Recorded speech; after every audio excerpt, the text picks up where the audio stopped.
In particular, the communication things just like it can't transpire that way, and that's us coaches being better, it's players being better, it's better up front, and at the end of the day, we got to find a solution to it. And I told the players this today too. It's not the big things, and those are big things. Don't get me wrong, but it's the subtle details in everything that we're doing, and everybody can't take their turn of being off, and we got to become a unit that plays 11 together all of the time, defensively too, in particular in the first half. But we're fully capable. We need to take a step forward quickly.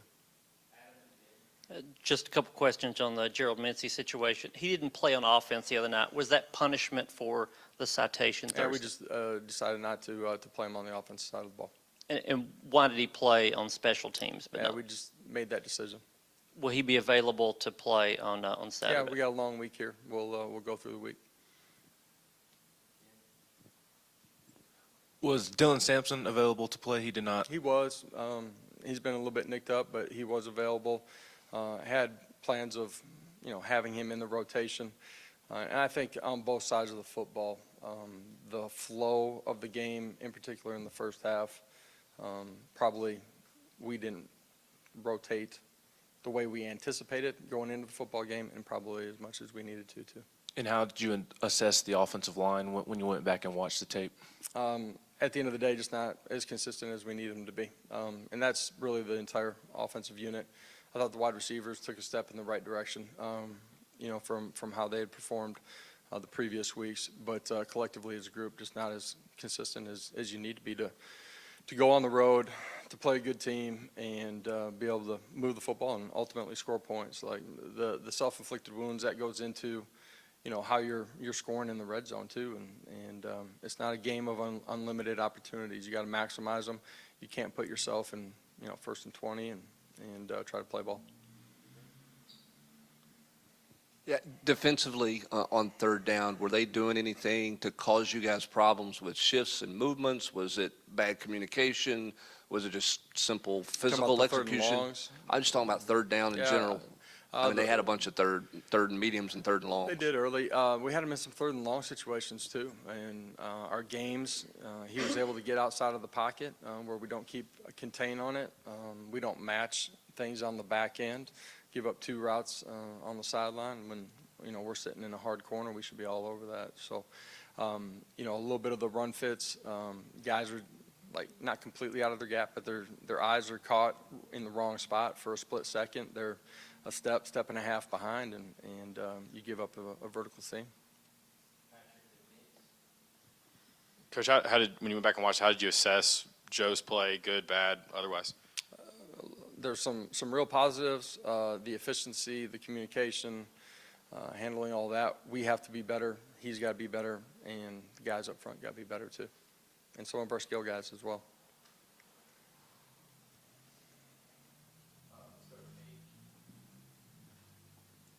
You mentioned that not everybody can have their turn to be off. When you look at the first three games, is the needle moving on kind of what the biggest issue is, or is it kind of the same few issues every game?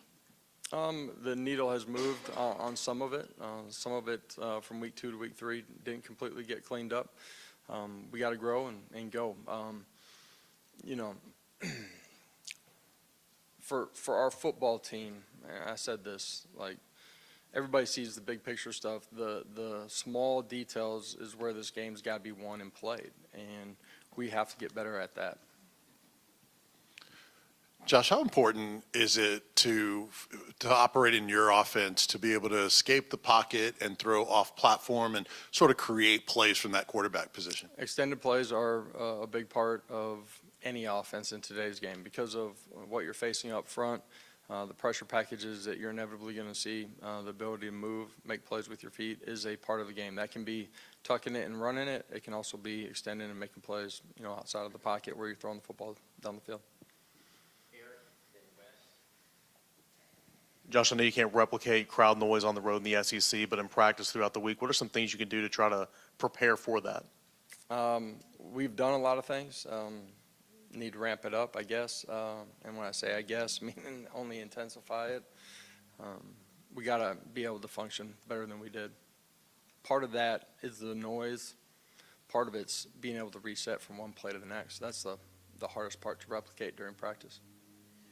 Josh, I guess most of us who aren't football coaches probably look at a quarterback's play as, was this throw accurate, or did a guy hold on to the ball too long or something like that? But as someone who obviously designed the offense. We look at that too. Yeah, but in terms of like all the other stuff that y'all do look at, right, in terms of, managing, administering the offense, where is Joe in that part of the game? He did some really good things the other night. The pick, we can't just throw it up. He'd like to have that one back. Man, we got to be better in protection too in that situation. The decision-making, where he's going with the football, I said it before the game. I'll say it after the game too. He was in the right spots. Accuracy, like wide receivers being exact in their routes, all those things got to continue to improve for us to be as efficient as we need to be.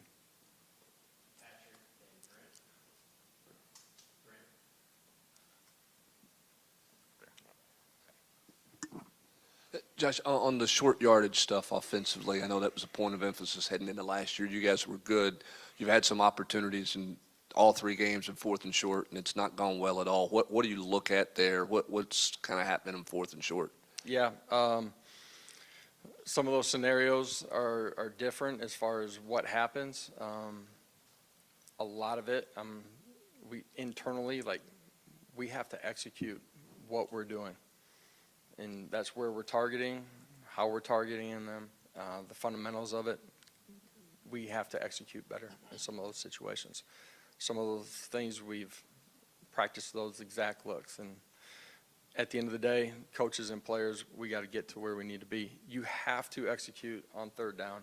3rd and short should be a situation where you're picking it up, 90% of the time. And we got to be better in those situations. Early in the week, but what does UTSA look like on film and in your studies, and how different are they offensively from one quarterback to the next? They play 2. Yeah, I haven't studied a ton of them on the offensive side of the football. I have watched them, in recent history. The quarterback that is their starting quarterback is a special player. It's a football team that's won 2 back-to-back conference championships. They've won 10-plus games the last 2 years. They've lost a couple of close ones this year, but they're a really good football team. They play extremely hard. They play with really good fundamentals. They make you beat them. This is a really good football team that's coming in Neyland on Saturday. It feels like you guys are moving it between the 20s, putting up quite a bit of yardage, but failing to get into the end zone. What do you think's holding you back? And then once you went back and watched the film, what did you like out of what Ricky Gibson gave you the other night as a freshman? The efficiency in the red zone, the lack of it, and it's been a huge part of our success since we've gotten here, directly correlates to the self-inflicted wounds that I was talking about. That, you can't beat yourself. You're playing a good opponent. Like in a boxing match, they're going to hit you once in a while. You got to hit back, but you can't just give them free rein. And when you put yourself in those types of situations, man, it's really difficult to overcome. That's true in the open field, but it's really difficult when the field starts restricting. We're capable of being better than we are. We got to get there quickly. Ricky went in the ball game. He's somebody that is continuing to gain trust from our coaching staff. He's athletic. He's done a good job on special teams. Got an opportunity to play some on Saturday night on defense. I said it to him today. We need him to grow quickly.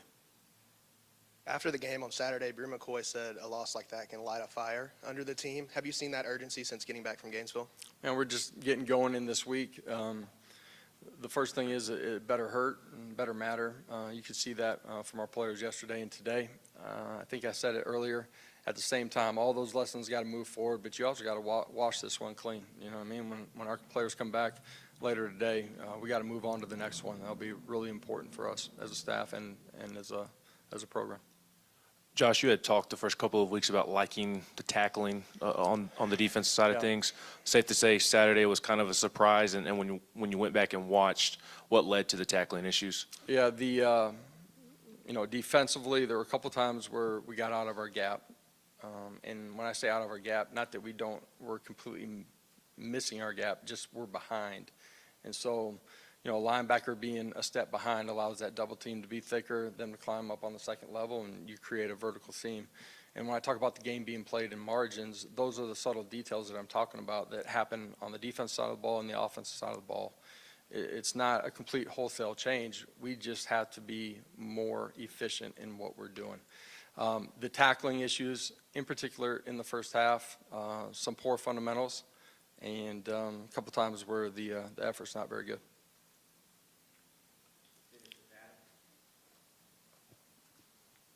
Josh, when you're looking at the communication from sideline to booth, sideline to field, and those sort of things on offense, how do you gauge after the game whether or not that was efficient enough or is fast enough? How do you guys as Man, coaches do that? For us, like the efficiency of our tempo, we don't ever put a stopwatch to it. It's just how the bodies are moving, our ability to communicate, get lined up, get our cleats in the ground, identify who we're targeting, and all 11 guys operate in sync. You got to be able to do that. We didn't do it well enough, obviously, on Saturday night. Thank you, Coach. Thank you all. Have a great afternoon.